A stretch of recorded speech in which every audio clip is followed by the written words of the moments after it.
Alright guys, today's video is going to be an iPhone 13 Pro after having it out for a few months. So, the new iPhone 13 Pro is what the iPhone 12 Pro model should have been last year. Or it should have been called the 12S, to be honest with you. But with this year's update on the improved battery life, largely in part to the new A15 Bionic chip, is what really makes this iPhone amazing. So now the battery usage and the processor is a real thing you will notice if you're coming from an iPhone 12 Pro. It's receiving an additional 2.5 hours on the Pro Max and an additional 1.5 on the Pro model, which is great. So it's an improvement. Maybe not big for a lot of people, but in real world usage it'll be a big difference, and I'll get more into that in a little bit. If we move on to the camera, the lenses are slightly bigger on the Pro model, so they will allow they're better pretty much in low light capabilities. The main improvement in my eyes is the wide angle being much better at low light, and stabilization on the wide angle side is also like a very big improvement on the camera side in my opinion. But other than that, if you're looking for a dramatic difference or expected it coming from the last year's model, then yes, it's slightly better. But you probably won't notice it unless you're coming from anything below like a older model phone like the 11 Pro or below. That's when you're gonna really notice a massive difference. But still great in low light and night photography, right? That's the big improvement I would say from the camera. You're gonna notice that the notch is slightly smaller for somewhat, and it's somewhat noticeable. So another slight improvement I guess from Apple. One of the biggest things they focused on this year was in the advertising was the processor and the new improved video capabilities along with the photography capabilities, but mainly focused on video. So this year they finally introduced cinematic mode, which is practically using rack focus. To make it simple, rack focus is like portrait mode, but for video. So if you're recording video, it just makes everything else blurry, which is great, and you can adjust it after you recorded it. So that's a super big thing that I think a lot of video creators like.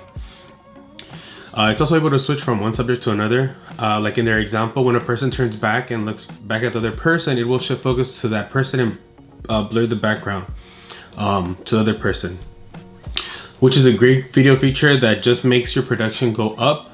This is truly the big upgrade in my eyes that I've seen from the 13 Pro, along with the battery life. Biggest things that I noticed this year, I think that's the biggest thing, and that's me coming from a 12 Pro Max, and I'm currently owning a 13 Pro model, so that should be a big thing. So to sum it all up, in my day-to-day usage, the one constant I notice every single day with the relatively heavy usage on my phone is the improved battery life. I tend to see on a heavy day from 100% all the way down to 3% is I get around 9 hours and 20 minutes or 9 hours average of usage. My daily average is about 7 to 8 hours with plenty of battery life left for the day. So now that I have had it for over about 2 months now, I would definitely recommend this model for the pro user or someone that just wants all the upgrades, or people just have it. I'll say the camera upgrade and the battery life. So in my opinion, if you have the money to buy it, then do so.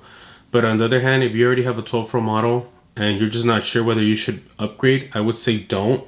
Because if you're cool with your phone and you're not really looking into it that hard, then just stick with the one you want and upgrade on for the 2022 model year. I feel you won't see a massive difference like I did.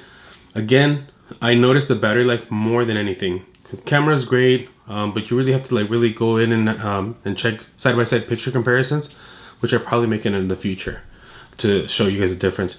If you have anything below a 12, then yes, 100% upgrade to it. If you don't have the money to get a 13 Pro but still want to upgrade and get the regular 13 model, you're still gonna get the upgraded battery, the upgraded processor.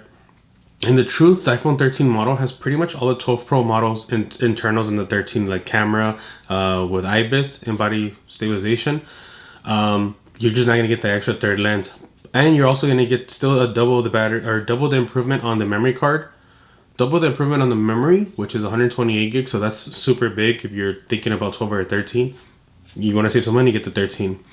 I'll make more detailed videos on comparing the 12 Pro and 13 Pro model. I obviously don't dive too deep into the actual 13 models because in my eyes, the 13 model is just upgraded processor and battery life, but the camera is pretty much all the previous year's models, like the 12 Pro model internals.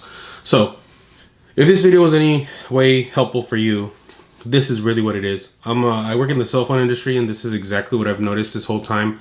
And I'm a heavy user for this one. I do record some of my videos on the phone. So I think this is the big thing for you. This is the big thing you'll notice if you are the average consumer. So if this video was helpful in any way, hit the like button. Thanks for watching. Peace. Peace.